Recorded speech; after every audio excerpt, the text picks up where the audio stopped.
I've been wearing Parfums de Marly Eragon for a week now, and I wanted to give you my final review on this expensive fragrance. This fragrance is $550, and I have to talk to you guys before you go out and blind buy this fragrance. So some of the notes in this fragrance are as listed. Top notes of bergamot, pink peppercorn, cardamom, mandarin essence. In the heart, you're going to get cinnamon, davana, cypriol. Base notes, you're going to get leather, tonka bean, vanilla bean, and patchouli. So what I actually get from this fragrance, when you first spray this on, you're going to get a lot of cardamom, and I do get a freshness from this, but don't think of a blue type of freshness.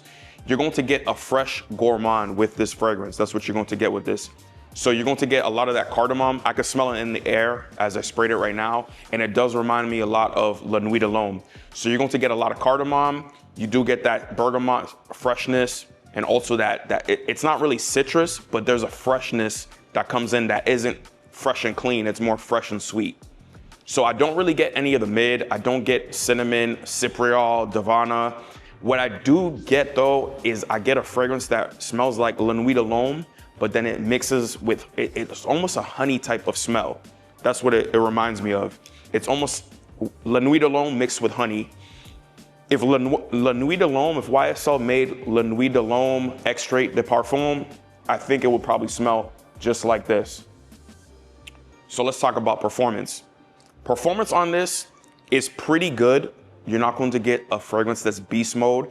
This performs like an extrait typically would. You're going to get around 10 plus hours of longevity, and then you're going to get around an hour to 2 hours of solid projection. Then it will slowly die down closer to skin. This lasts 24 hours on close, but don't expect to fill rooms with this. As an extrait, it does perform in this scent bubble category, right? So in the first hour, you're going to have probably an arm and a half of projection, then it will slowly die down.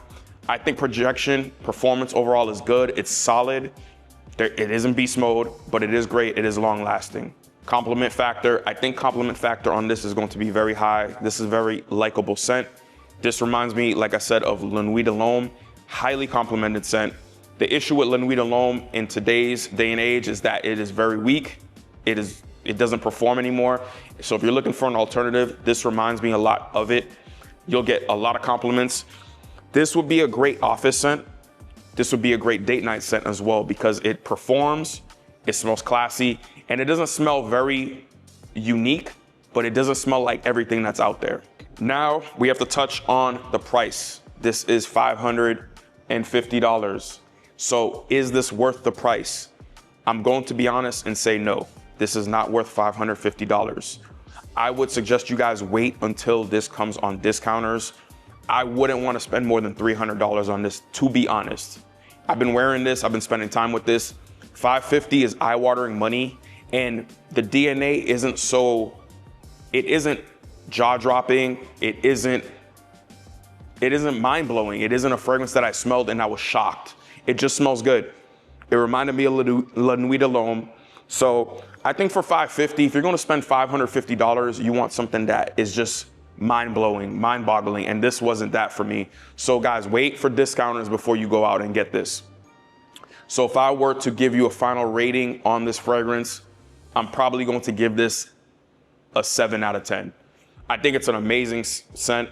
I think it smells great, but I'm going to take a point off for price. It's at $550. I'm also going to take a point off because the performance is great. It's above average, but if you're spending all that money and you're going to label it an extrait, I want beast mode performance. I want something borderline nuclear. I always say Louis Vuitton Ombre Nomade because that fragrance just lasts forever. So if you're going to spend all that money, I need the performance to be beast mode. And then last but not least, the scent does smell good, but it isn't mind-blowing. It isn't something that is overly unique. It's very unique for the Parfums de Marly line, but in all of perfumery, the way this smells, it isn't very unique. It's like a La Nuit de l'Homme fragrance with a base of honey. I know the notes may steer you and tell you otherwise, but this is what I get. It just smells like La Nuit de l'Homme mixed with a honey base with the leather coming together with the tonka bean and the vanilla. So I'm giving this a 7 out of 10. Guys, let me know if you smell this. Let me know what you think of this fragrance. I think it's overpriced, but I think it's a great fragrance.